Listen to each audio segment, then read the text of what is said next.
भारत एक धर्मनिरपेक्ष देश है जिसमें भारत का संविधान का अनुच्छेद 25 के तहत धर्म की स्वतंत्रता की व्याख्या है और संविधान का अनुच्छेद 26 के तहत धार्मिक क्रियाकलापों की स्वतंत्रता की बातें और देवरी देरी मुंडारी खुटखटी क्षेत्र अंतर्गत मुंडाओं के जमीन पर है और वो सदियों से इसकी पूजा करते हैं, लेकिन इसको वर्तमान समय में पांडा के द्वारा ब्राह्मण के द्वारा किया जा रहा है। यह धार्मिक अपराध से संबंधित हो गया क्योंकि हमारे आदिवासी में अपने देवी देवताओं का मूर्ति नहीं बनाते, हम पूजा करते हैं, प्राकृतिक उपासक हैं और वर्तमान समय में इसको ट्रस्ट बना करके अनुमंडल पदाधिकारी से लेकर के जितने जो कार्यपालिका पदाधिकारी हैं ट्रस्ट के मेंबर हैं। इसीलिए विरोध ये हो रहा है कि हमें अपनी धार्मिक स्वतंत्रता, क्रियाकलाप की जो स्वतंत्रता है उससे हमें बेदखल करने का प्रयास किया जा रहा है। इसीलिए हम इस चीज का विरोध कर रहे हैं और हमारे इसमें विरोध इसीलिए भी हो रहा है कि दो जो हमारे लोग हैं जो इस धर्म की रक्षा के लिए काम किए थे उनको अरेस्ट कर लिया गया।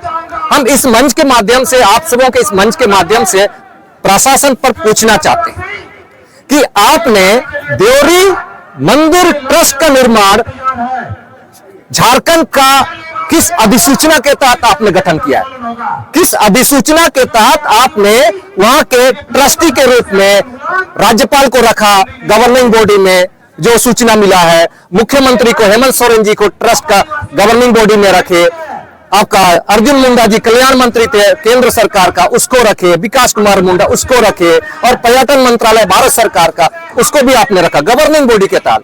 किस अधिनियम के तहत और किस अधिसूचना के तहत देवरी देरी मंदिर का ट्रस्ट का निर्माण हुआ है? वर्तमान समय में अंचल अधिकारी सेक्रेटरी है, प्रखंड विकास पदाधिकारी मेंबर है, पुलिस पदाधिकारी मेंबर है, अमीन नाजिर यानी जो भी प्रशासनिक पदाधिकारी इसके मेंबर हो गए। तो ये भारत धर्मनिरपेक्ष देश है। आप राज्य के प्रशासनिक पदों पर, आप संवैधानिक पदों पर बैठे हैं। ऐसा स्थिति में आज यदि हम ये बात करें कि ऐसा समय में आप कैसे कर सकते हो उसका, इसीलिए हम इसका विरोध करते हैं कि आपने धर्मनिरपेक्ष का उल्लंघन हुआ है वर्तमान समय में, जिसको हम ये सारे के सारे ट्रस्टी के मेंबर हैं, ये मेंबर है, ये है, चलिए ये सारे मेंबर्स हैं। गवर्निंग बॉडी स्टेट देवरी मंदिर ट्रस्ट कैसे हो गए लोग? अगर इनको आपको पता लगाना डिलीट होगा तो ट्रस्टी मां देवरी करके आप सर्च कीजिए इस मोबाइल में, इसमें आप सर्च कीजिए ट्रस्टी मां देवरी मंदिर, वहां से आपका निकलेगा इन लोगों का नाम। गवर्निंग बॉडी में ये है, ऑफिशियल में ही लोग हैं। वहां बोंडू का अनुमंडल पदाधिकारी एक जज है, एक जज मंदिर का धर्मनिरपेक्ष देश है, एक मंदिर का स्पेशल कैसे हमें न्याय मिलेगा? उसके बाद में वो है अंचल अधिकारी है, कैसे हो सकता है? ये पावन है, पुजारी है, ये मुखिया है और देखिए सारे के सारे ये नाजिर है, ये मुखिया है, ये पंचायत समिति सदस्य है, ये सारे और ये पुलिस प्रशासनिक पदाधिकारी है। अब संविधान का खुल्ला उल्लंघन झारखंड में, हम इसीलिए इसका विरोध कर रहे हैं। हम तो न्यायिक मंच से जांच करना चाहते हैं, हाईकोर्ट से जांच करने की मांग करते हैं, आपका उच्चतम न्यायालय की मांग करते हैं। यदि आप प्रधानमंत्री और न्यायमूर्ति हमारा जज उसके बीच में आप यदि आज हैरान हो रहा है, धर्मनिरपेक्षता के विरोध हो रहा है, आपने उल्लंघन किया, तो यहां पर भी झारखंड सरकार में भी धर्मनिरपेक्षता का उल्लंघन हुआ है। प्रशासनिक पदाधिकारी मुख्यमंत्री होते हुए इन्होंने एक पार्टिकुलर एक हिंदू धर्म से संबंधित अपना वोट के लिए दिखाना चाहता है कि मैं हिंदुओं का समर्थक हूं, मुझे वोट दीजिए। इसीलिए उन्होंने, अगर ये लोग सच्चाई नहीं है तो इन्होंने क्यों विरोध नहीं किया? इस मोबाइल में मंच में आपका ट्रस्टी मां देवरी में यदि अपलोड हुआ है, यदि इसको कुछ कहना है इन लोगों को तो क्यों नहीं उनको अपलोड करने से नहीं हटाया है?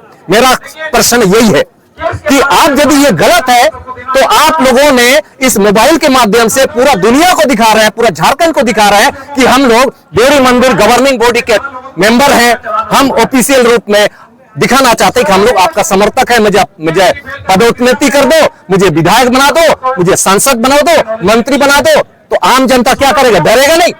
आप यदि यहाँ पर राज्यपाल रहेंगे, मुख्यमंत्री ट्रस्ट का गवर्नर होगा, आपका अर्जुन मुंडा जी रहेंगे, और जितने जो प्रशासनिक पदाधिकारी न्याय में बैठे रहेंगे वो लोग यदि मेंबर होंगे तो आम जनता कैसे लड़ेगा? कैसे डरेगा नहीं? इसीलिए हम चाहते हैं कि आप लोग इसको रोकिए। आपकी बात है। हिंदू और आदिवासी को जो आदिवासी सरना और सनातन की उत्पत्ति कब हुई है? अगर सरना सनातन हिंदू यदि बोलता तो आर्य लोग कौन है? हिंदुओं की उत्पत्ति आर्यों के समय से है। तो आर्यों ने कभी मूर्ति का पूजा कहाँ है? वहां अवशेष है। आज मोहनजोदड़ो में हड़प्पा संस्कृति में जो भी अवशेष मिल रहा है, वहां जो वैदिक सभ्यता के रूप में पनपा था, कहां पर लिखा हुआ है मूर्ति था? रामायण में कहा हिंदू शब्द लिखा हुआ है? महाभारत में हिंदू शब्द कहां लिखा है? ब्राह्मण आपका पुराण में कहां लिखा हुआ है? तैत्रीय ब्राह्मण में कहां लिखा हुआ है? हिंदू शब्द नहीं लिखा हुआ है। और जहां तक आदिवासी की बात है, ये प्राकृतिक उपासक है। प्रकृति कौन है? यदि हिंदू शास्त्र में जाएंगे तो पार्वती को पूजा करेंगे, कभी शिव को पूजा करेंगे, कभी राम को पूजा करेंगे। हम आदिवासी नेचर को जानते हैं, हवा के रूप में हम पेड़ को जानते हैं कि ये पेड़ हमें ऑक्सीजन देती है, हमें बचाती है हर जगह से। लिए हम प्राकृतिक रूप में हम पेड़ों का पूजा करते हैं। पत्थरों का इसीलिए हम पूजा करते हैं कि आदि काल में हम जिस पाषाण युग से थे, उस समय जानवरों से हमने लड़ाई लड़ी, इसी पत्थर से, इसी पत्थरों से हमने अपने आप को बचाया, इसी पत्थर से हमने घरों को बनाया। जो सुरक्षा देता है वो हम उसको भगवान मानते हैं। ये प्राकृतिक है। पानी के बगैर मनुष्य नहीं जी सकता, इसलिए हम पानी को भी नेचुरल तरीके से हम उसको भगवान मानते हैं। जो भी समाज के मानव को बचाता है उसके अंदर हम देवीय शक्ति महसूस करते हैं, जिसको आज के डेट में साइंस में आपका इलेक्ट्रॉन, प्रोटॉन और न्यूट्रॉन की बात होती है। ये हम उस चीज को, हमारे पूर्वज इस चीज को जानता है। हम किसी भी स्थिति में धर्म के मामले में सनातन और सरना जो बातें कर रही है आज की उत्पत्ति है, प्राचीन काल की नहीं है। हम आदि काल से अपने पूर्वजों को इसीलिए कहीं पर भी पूजा करते हैं तो मूर्ति नहीं होता है, हमारी मूर्ति नहीं रहेगी, क्योंकि जल शक्ति का हम पूजा करते हैं, हवा शक्ति का पूजा करते हैं, अग्नि शक्ति का पूजा करते हैं, सिंह का पूजा करते हैं। इसीलिए हम हिंदू या सनातन के रूप में हम नहीं है। यदि वैसा कहता है, हम सुअर को भी खाते हैं, हम गाय को भी खाते हैं, हम सांप को भी खाते हैं, हम बिच्छू को भी खाते हैं, हम चींटी को भी खाते हैं, हम मेंढक को भी खाते हैं। कहां है हिंदू? कैसे आप साबित कीजिएगा? धर्माचार्य लोग, हम वो लोग हैं जो सब कुछ खाते हैं। जिससे हम नहीं मरते हैं उसको भी खाते हैं, जिससे मरते हैं उसको भी खाते हैं, सांप को भी हम खाते हैं, हम सबको खाते हैं। कैसे आप बोलिएगा? आपको मुख्यमंत्री है, आपका राष्ट्रपति है, आपका यहाँ पे संसद भी है, विधायक भी है, तमाम जनप्रतिनिधि होने के बाद भी आक्रोश रैली का क्या मतलब बनता है? संविधान की उपबंध यह कहता है कि आपको देश में शासन तंत्र संविधान के उपबंधों के अनुसार करना है। वर्तमान समय में जो विधायक है, सांसद है, जो भी मंत्री है, मैं यहां के माध्यम से पूछना चाहेंगे झारखंड सरकार से, इन 22 साल 24 साल में आपकी जिम्मेदारी है संविधान के अनुसार, संविधान के 7वीं अनुसूची राज्य सूची में स्टेट गवर्नमेंट की जरूरत होती है कि कानून बना के दे। समर्थित सूची में 47 सब्जेक्ट है जिसमें कानून बना के दे। तो मैं झारखंड मुक्ति मोर्चा, भारतीय जनता पार्टी, तो तमाम जो यहाँ के लोग थे, मैं पूछना चाहता हूं कि पिछले 24 साल में आपने आदिवासी, मूलवासी, दलित, पिछड़े समाज जो भी लोग हैं, कितने कानून बना के दिया? कहां है कानून? ये लोग योजना बनाते हैं, योजना बनाने से समाज का विकास नहीं होता। खनिज एक्ट कहां है? माइन एक्ट कहां है? बालू खनन एक्ट कहां है? कृषि एक्ट कहां है? शिक्षा एक्ट कहां है जिसमें हमको रोजगार मिलता? हमें नहीं मिल रहा है, इसीलिए इसका हम विरोध कर रहे हैं। इसीलिए भी हम विरोध कर रहे हैं कि वर्तमान समय में ये झारखंड सरकार है, मुख्यमंत्री ये है, आज ये क्या करती है? भारतीय जनता पार्टी को जल जंगल जमीन लुटेरा कह करके उसको बदनाम करेगी और अपने सत्ता पर बैठेगी, सत्ता पर बैठेगी। गोड्डा का मामला देख लीजिए, गोड्डा का मामला में अडानी को मिला, लेकिन झारखंड मुक्ति मोर्चा ने विरोध किया, सत्ता पर पाया। लेकिन देवरी, डोमरी, देवरी चतरा में देवरी फील्ड फायरिंग रेंज 2022 में अगला 20 साल के लिए इसने अधिसूचित घोषित कर दिया, देवरी फील्ड फायरिंग रेंज।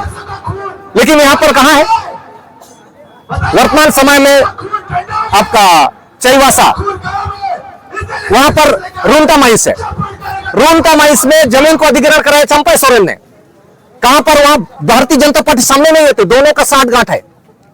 तुम काम करो, जल जंगल जमीन का नारा दो, मैं हिंदुत्व का नारा दूंगा, मुझे आदिवासी नहीं वोट देगा। तुम जल जंगल जमीन का नारा दो, तुमको वोट देगा। दोनों मिलकर के सत्ता पर बैठेंगे, दोनों हम बैठेंगे और दोनों लूटेंगे, मिलकर लूटेंगे।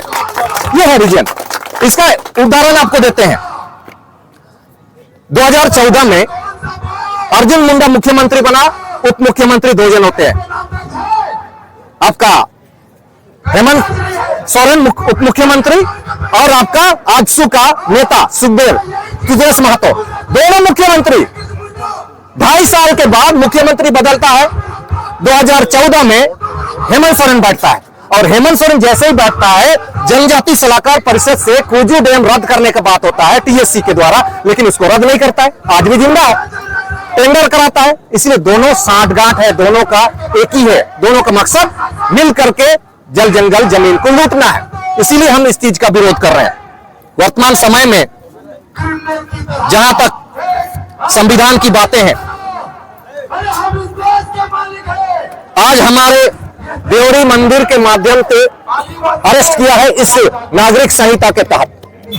नागरिक संहिता, इस नागरिक संहिता में स्पष्ट लिखा है, जो संप्रभुता और देश की अखंडता के खिलाफ जो बोलेगा वो देशद्रोह होगा, देशद्रोह होगा। और भारत सरकार के खिलाफ जो युद्ध करने का प्रयास करेगा, देशद्रोह होगा। ये भारत सरकार कौन है?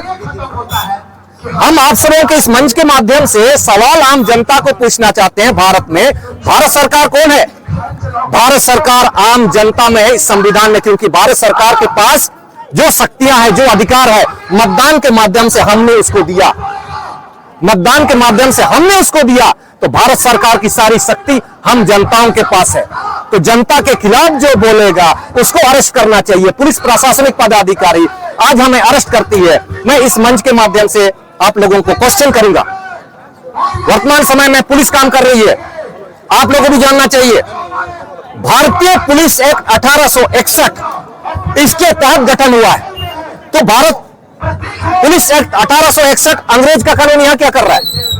इस कानून को आपको हटाना होगा, इसके लिए लड़ाई लड़ना होगा। फिर से आप पूरी तरह आजाद नहीं हुए हैं। आज के समय में आप आजाद नहीं हैं। आज के समय में 1950 के बाद से आपका भारतीय जनता पार्टी से पहले जो सरकार बनी थी, कांग्रेस जनता दल, इन्होंने जितने जो राज्य हैं, देसी रियासत के लोग, जो 29 राज्य हैं इस देश में, 29 राज्यों के लोग आज हमारे 5वीं अनुसूची में जो लोग हैं, जो राज्य हैं, 10 राज्य हैं 5वीं अनुसूची में। यहाँ उड़ीसा है, ये छत्तीसगढ़ है, ये मध्य प्रदेश है, ये महाराष्ट्र है, ये गुजरात है, ये तेलंगाना है, ये आपका हिमाचल प्रदेश है और वो आंध्र प्रदेश। ये 29 राज्य में पहली अनुसूची का राज्यों का प्रवेश व्यापार के माध्यम से घुस गया। उसके चलते हमारा जो विधायिका है, हम कम हो गए, हर जगह हम कम हो रहे हैं। हमारे संवैधानिक चीजों से हमें बेदखल किया जा रहा है। 1977 वर्षों से कार्यपालिका से हम बेदखल हो रहे हैं, विधायिका से हम बेदखल हो रहे हैं। इसीलिए हम सर्वोच्च न्यायालय से भी आग्रह करेंगे और आपका संयुक्त राष्ट्र संघ से भी हम निवेदन करेंगे कि भारत सरकार हमें आदिवासियों को अपनी संप्रभुता, अपनी विधायिका से हमें बेदखल करने का काम कर रही है, क्योंकि हमारा विधायिका खत्म हो रहा है। हम आजादी से गुलामी की ओर जा रहे हैं, हर जल जंगल जमीन छीना जा रहा है, पॉपुलेशन को बढ़ाया जा रहा है। वर्तमान समय में अंत में यही कहना चाहूंगा, भारतीय जनता पार्टी गोड्डा के मामला में, गोड्डा इस क्षेत्र में आता है, झारखंड का संथाल परगना, यह घुसपैठी की बात करती है और अनुसूचित क्षेत्र स्पेशल खुटखटीदार रैयतों का गांव है, खुटखटीदार रैयतों का जमीन है। चाहे मुंडारी हो संताल हो, उराव हो, बीर हो, गोर हो, जो भी हमारे इस देश में है, 29 राज्यों में जो भी लोग खुटखटीदार रैयत है, वो 5वीं अनुसूची में संरक्षित है, उनका जमीन है।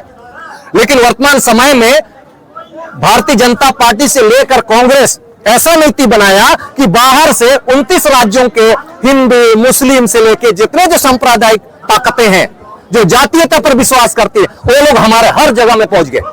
इसलिए जो हमारा ये जो व्हाइट कलर हो रहा है वो सामान्य क्षेत्र हो गया। झारखंड में भी सामान्य क्षेत्र हो गया। 81 में आप केवल मात्र 14 सीट है। आपके 28 से 81 में 28 क्या करेगा आपका? जो संविधान को नहीं जानता वैसा लोगों को आप चुन रहे हैं, इसीलिए आप यहां हार रहे हैं।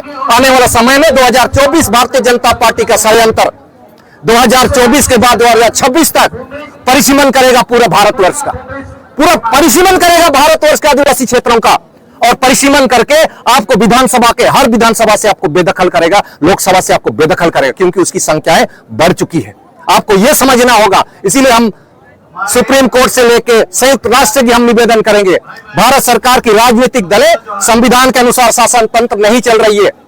हम आग्रह करेंगे उनसे, क्योंकि भारत ने संयुक्त राष्ट्र संघ पर हस्ताक्षर किया है कि उन्होंने कहा था कि मैं संविधान के अनुसार मैं शासन तंत्र चलाऊंगा। अंतिम समय में संविधान में जब विरोध इसीलिए भी हो रही है, इस संविधान में जब शपथ ग्रहण करता है कोई,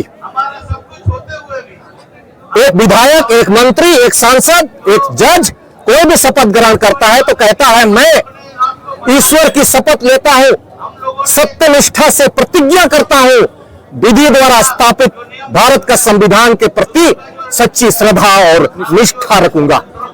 मैं भारत की संप्रभुता और अखंडता को अक्षुण्ण रखूंगा।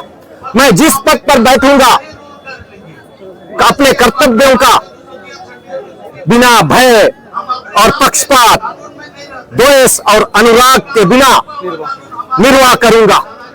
फिर बोलता है तथा उन सभी लोगों का संविधान और विधि के अनुसार न्याय करूंगा। तो रूढ़ी और प्रथा तो मुझे विधि का बल प्राप्त है, तो वर्तमान समय में हमें क्यों नहीं दे रहा ये राजनीतिक दल? इस संविधान का घोर उल्लंघन कर अपने कर्तव्यों का। इसीलिए इन लोगों को देशद्रोही होना चाहिए। ये तब होगा जब आप जनता में आप बोलिएगा। आपको पूछना होगा कि राजनीतिक दलों का विस्तार शेड्यूल एरिया में कैसे हुआ, निर्वाचन आयोग से पूछिए, क्वेश्चन कीजिए। सूचना अधिकार के तहत भारतवर्ष के तमाम आदिवासियों को, जब 10 राज्य हैं आप, उसे पूछिए कि राज्य निर्वाचन आयोग, भारत निर्वाचन आयोग का एक्सटेंशन शेड्यूल एरिया में विधानसभा चुनाव होने के लिए या लोकसभा चुनाव करने के किस अधिसूचना के तहत राष्ट्रपति ने अधिसूचना जारी किया, उसको पूछिए। उसको पूछना होगा, अन्यथा आने वाली पीढ़ी गुलामी की ओर जाएगा, आपका संख्या में कम होगा।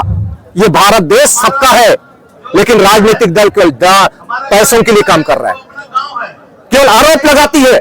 आज वर्तमान समय में जो मैया योजना है, यहां पर 45 लाख पॉपुलेशन को देने की बात हो रही है। 45 लाख, हर साल 1000, तो 45 लाख हर महीना 1000 रुपए, 45 लाख इंटू 1000 यानी 450 लाख हर महीना, 450 लाख साल में।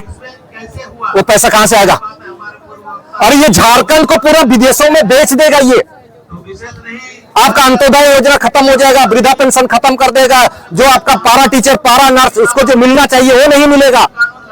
आप जान रहे हैं 4,50,000 इतने लोग हैं यहाँ। इतने लोगों को यदि आप हर साल 12,000 रुपए देंगे तो 12,000 इंटू 45 गुना कीजिए, 45 लाख, कितना अरब कहां से पैसा आएगा? झारखंड सरकार के पास इतना पैसा है? वह वर्ल्ड बैंक से लेगा, या तो बहुराष्ट्रीय कंपनियों से लेगा, अडानी से लेगा, ना तो अबानी से लेगा, 30 से भी लेगा वो, और झारखंड को बेच देगा।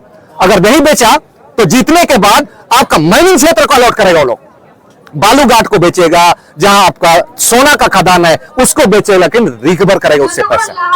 ये देश को गुलामी की ओर। अरे ये जमीन खनिज हमारा अगला जनरेशन के लिए है। झारखंड मुक्ति मोर्चा को समझ में नहीं आता है, यहाँ के नेताओं को। ये जमीन कम है, आने वाले समय में जमीन खाद्य सुरक्षा के लिए भी चाहिए। जब आपको याद दिलाना चाहते हैं रामेश्वर उरांव जी, जब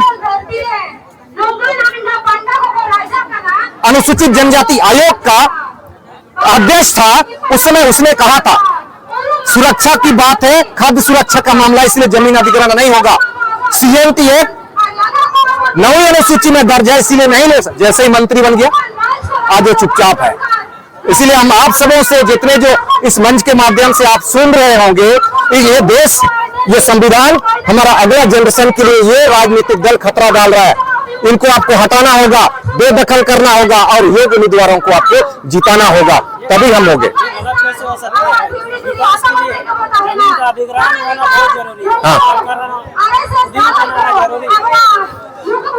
जहां तक विकास की बात है, भारत के संविधान में विकास की परिकल्पना नहीं है। जमीन अधिग्रहण होगा तो किसी अधिनियम के तहत। आप यदि आपका किसी खदान को आप यदि जमीन अधिग्रहण करेंगे, यदि किसी रैयत का जमीन है, तो उस रैयत को आप रॉयल्टी कितना दे रहे हो? अगर रोड चौड़ीकरण हो रहा है, यदि आप कारखाना बना रहे हो, तो उस रैयत को क्या दे रहे हो? लेकिन उनका क्या कहना है, झारखंड मुक्ति मोर्चा जैसे विधायक लोगों का जब परिभाषा करता है, तो उनको लगता है कि भारतवर्ष में तमाम जो राज्य है, वहां जमीन राज्य सरकार का है, इसीलिए वो राज्य सरकार का जमीन को लोग आराम से ले सकता है। लेकिन खुटखटे क्षेत्र में, अनुसूचित क्षेत्र में तो जमीन का मालिक तो जनता है। तो आप जमीन का ऐसा ही आप नहीं ले सकते हो, किसी कानून के दायरे में ले सकते हो, बिना कानून का आप नहीं ले सकते हो। आज के डेट में यदि मान लिया आपका रुंटा माइंस लगाया, जमीन दे दिया, लेकिन वहां के लोगों को क्या मिला? जमशेदपुर को फैक्ट्री बनाया गया 1907 में, वहां का आदिवासी 12 गांव के लोग कहां गया? रांची में HCL में मिला, उसको क्या मिला? क्या हम जान देते रहेंगे? हमारी सभ्यता संस्कृति कहां जाएगी? इसीलिए ये विकास की परिकल्पना, विकास की अवधारणा को बदलना पड़ेगा आज के समय में हम लोग को, तभी होगा। हमको संविधान बचाना है तो विकास का पैमाना को बदलना पड़ेगा। विकास की जरूरत नहीं है आप कानून बना के दो, ग्राम सभा खुद तय करेगा मेरा विकास कैसे होगा। ग्राम सभा को विकास करने ही नहीं दे रहा है अपने अनुसार से, इसलिए आज जरूरी है। क्या सरकार मौन है? स्वशासी जिला परिषद, देखिए, हमारा इसी देश में पहले ही मैंने कहा है कि 5वीं अनुसूची का प्रशासनिक व्यवस्था बिल्कुल अलग है, 6ठी अनुसूची का अलग है और पहली अनुसूची का अलग है। भारत का संविधान ने 3 पैसा 1996, उससे पहले 73 संविधान संशोधन के द्वारा इस भारत में 3 स्तर का सरकार को बनाने की बात कही। 73 संविधान संशोधन, ये 73 संविधान संशोधन ग्राम स्तर पर एक सरकार बनाने की व्याख्या करता है और 11वीं अनुसूची पर काम करने का बात करता है। लेकिन झारखंड सरकार से लेकर भारत सरकार, ये विधानसभा द्वारा गठित सरकार, राज्य सरकार द्वारा गठित सरकार के द्वारा ही काम करा रहा है, जबकि 73 संविधान संशोधन का मतलब आपका स्वशासी ग्राम सरकार, मतलब लोकल गवर्नमेंट की बात होती है। लोकल गवर्नमेंट आज 5वीं अनुसूची में जिंदा है, लेकिन इसको नहीं करने दे रहा है, क्योंकि विधायक लोगों को लगता है यदि स्वशासी जिला परिषद लागू होगा तो आम जनता को शासन सत्ता मिलेगा, मेरे आसपास झंडा ढो करके नहीं घूमेगा, ताकतवर होगा, आर्थिक रूप से मजबूत होगा और हमारा जो विधायक नीति है वो कमजोर होगा, जो विधानसभा का जो डिपार्टमेंट का जो पैसा है वो कम होगा। इसीलिए वो लोग स्वशासी परिषद नहीं बनाना चाहता है। आप लोग का देवरी में क्या कार्यक्रम होगा? अगला, सबसे पहला अगला कार्यक्रम उन 2 लोगों को हटाना है, हमारे वहां से जेल से छुड़ाना है। और जेल से छुड़ाने के लिए जो इन्होंने आरोप लगाया इस दंड संहिता का, न्याय संहिता, इसी के तहत उस पर हुआ है। और ये इसीलिए हम लोग करेंगे कि देवरी मंदिर ट्रस्ट आम जनता पर ग्राम सभा के अधिकारों पर हनन कैसे कर सकती है? देवरी मंदिर ट्रस्ट कौन है? ये तो वैधानिक संस्था नहीं है, ना ही संवैधानिक संस्था है। वैधानिक संस्था इसीलिए नहीं है कि राज्य सरकार ने कभी भी आदिवासियों का पूजा स्थल को मंदिर में कन्वर्ट करने के लिए ट्रस्ट का निर्माण या ट्रस्ट अधिनियम बनाया ही नहीं है। तो बिना ट्रस्ट अधिनियम का आपने देवरी देवरी जो पूजा स्थल है, सरना स्थल है, धर्मेश स्थान है, उसको आपने मंदिर में कैसे कन्वर्ट कर दिया? यानी ये बिल्कुल ही संविधान का उल्लंघन हुआ है। केवल उस पर जो ट्रस्ट को जो मिलने वाला पैसा है उस पर अपना आधिपत्य जमाने के लिए ब्यूरोक्रेट्स यहाँ पर हावी है। हम इस पर डिमांड करेंगे, यदि वो लोग उसको छुड़ाएगा नहीं तो जितने जो ट्रस्ट के जो मेंबर हैं और गवर्निंग बॉडी है उसके ऊपर हम लोग केस करेंगे, हाई कोर्ट से लेकर सुप्रीम कोर्ट के ऊपर, क्योंकि धर्मनिरपेक्षता का उन्होंने उल्लंघन किया, धर्मनिरपेक्षता का उल्लंघन किया है, इंटरेस्ट का। संदेश देंगे आप यहाँ से? मैं इस आज के इस मंच के माध्यम से संदेश देना चाहूंगा आने वाला समय विधानसभा पहुंचने वाला है, लेकिन इस विधानसभा में डॉक्टर भीमराव अंबेडकर और राजेंद्र प्रसाद का कथन को आप जान लीजिए, जिन लोगों को चुनकर भेजा जाए वो योग्य, ईमानदार और चरित्रवान नहीं हुए तो सर्वोत्तम संविधान भी खराब सिद्ध होगा। इसके विपरीत यदि जिनको चुनकर भेजा जाए वो योग्य, ईमानदार और चरित्रवान हुआ तो खराब संविधान भी सर्वोत्तम होगा, क्योंकि यह संविधान एक निर्जीव वस्तु है। इसमें प्राणों का संचार उन व्यक्तियों के द्वारा होता है जिसको आप चुन के भेजते हैं। आज देश में सांप्रदायिकता अंतर है, भाषागत अंतर्गत है, जातिगत अंतर है। आज देश को वैसा राजनीतिक दलों की जरूरत है, वैसा विधायकों की जरूरत है जो संविधान को सर्वोपरि माने, ना कि धर्म को। और भारतीय जनता पार्टी धर्म को अपना सर्वोपरि मानता है। इसीलिए आज देश में जो आपस में जो भाईचारे की जो भावना है, बंधुत्व की जो भावना है, राष्ट्रीय एकता का, अखंडता की जो बातें है, वो आज खंडित हो रही है। आपस में लड़ाई हो रही। रीजन क्या है? भारतीय जनता पार्टी कल हिंदुत्व की बात करती है, आपस में लड़ाती है, और झारखंड मुक्ति मोर्चा जल जंगल जमीन का नाम दे करके आदिवासी मूलवासी के नाम पर आपस में लड़ाती है। इसीलिए आज जरूरत है देश की एकता और अखंडता को सुनिश्चित करने वाली बंधुत्व की भावना। यही देश की अखंडता को सुनिश्चित कर, बंधुत्व की भावना। दोनों तीनों राजनीतिक दलों को आप हटाइए। जो वर्तमान में बैठा है, एक भी यदि कोई विधायक जीता है उसको आप हटा दीजिए, एक नया कैंडिडेट को, पढ़ा लिखा कैंडिडेट को जिताइए, वहां से परिवर्तन शुरू हो जाएगा। और पहले वाला को हटा दीजिए। सबको जोहार।